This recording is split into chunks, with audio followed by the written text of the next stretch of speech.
with Live with Prima. We're going to be starting something a little different. And in addition to our Live with Prima shows, we're going to be doing tutorials on YouTube. Today, I'm going to show you how to use the Resist canvas with different art mediums to show you the versatility in the product. I hope you enjoy. Hi everyone, it's Jamie with Live with Prima, and I'm going to give you a little overview of the Resist canvas.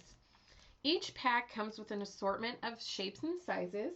We have generic pieces like the flowers and butterflies. And we also have packages that match each paper line. This piece comes with 28 pieces, and this one matches our En Francais paper line. And as you can see on the back, each line has its own coordinating set. Some of you have used these before, and a lot of you think, well, I have to use mists on these. Well, not necessarily, and tonight I'm going to go over that. Now I'm going to show you a few pieces, of course, with the mists, but I'm going to also show you a few other ideas of art mediums that you can use as well. The first piece we're going to do is we're going to mix a couple of our mists together. I have Tattered Angels Glimmer Mist, and I also have Ranger's Adirondack Color Wash. This one's in cranberry and the glimmer mist is in golden terracotta. So you can blend the two mists together. Now each piece of canvas comes with a resist pattern on the front, which will barricade some of your mediums from showing, and it will allow the pattern to show through. They're all backed with paper. It is not adhesive backed, but the paper helps hold the structure of your canvas piece. So I'm just going to spray over the top. I'm going to blend the two colors together, and you can already see our resist show through. And look at all the ink that I applied on there. And our canvas resist piece still shows a lot of definition. So you can see the pattern come through. Come on. You can see it. Now another art medium that you can use are the Distress Stains by Tim Holtz. These are a really nice way to add a fluid paint to your project without the mess of a spray.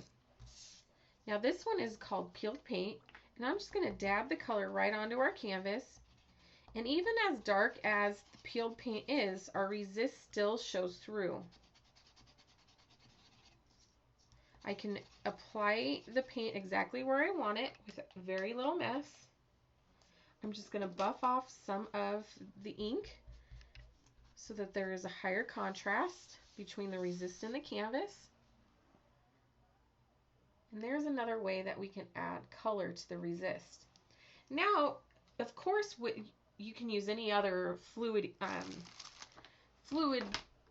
medium, like the watercolor pens. You can use acrylic paint. The acrylic paint's more of an opaque medium, so you may lose a little bit of your resist over the top.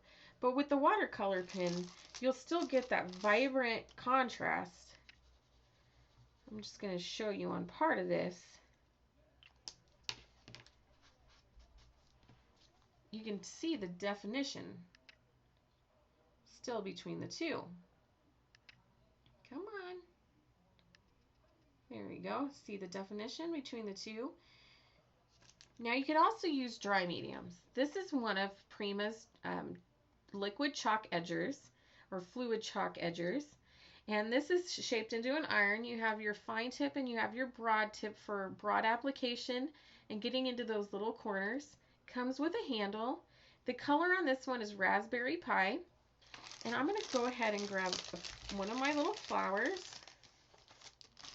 And I'm just going to edge just around the edges of the petals.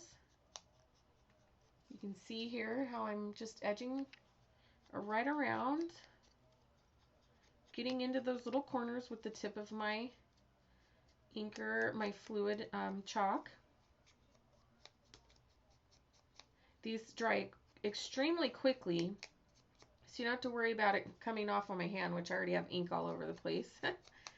So I'm just going to take it over the top. Now I'm going to activate it with a little bit of water to help the design come through, and also help some of the chalk blend into the center Take my paper towel and kind of spread my color around. And here's a softer look using the resist canvas.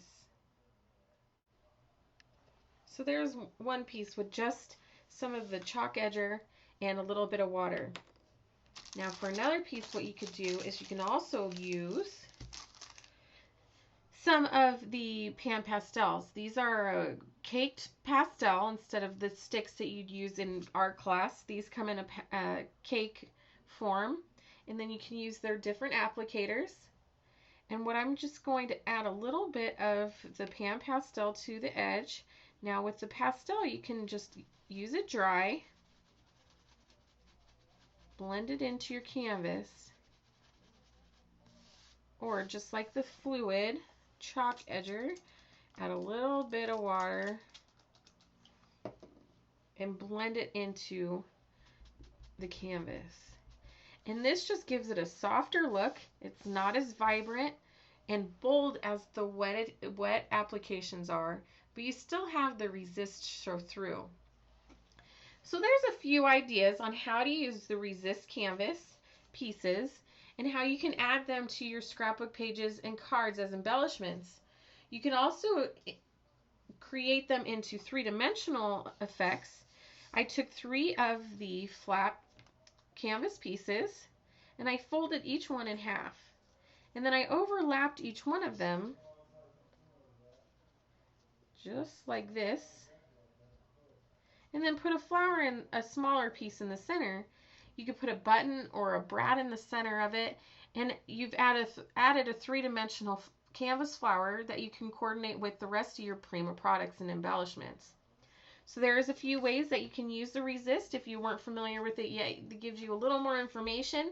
And if you use them before, it gives you more options on how to get some more creativity out of them. So join us on Facebook at Live with Prima. We'd really appreciate seeing you there. And if you have any other products or ideas you'd like to see shown, please let us know. Thank you.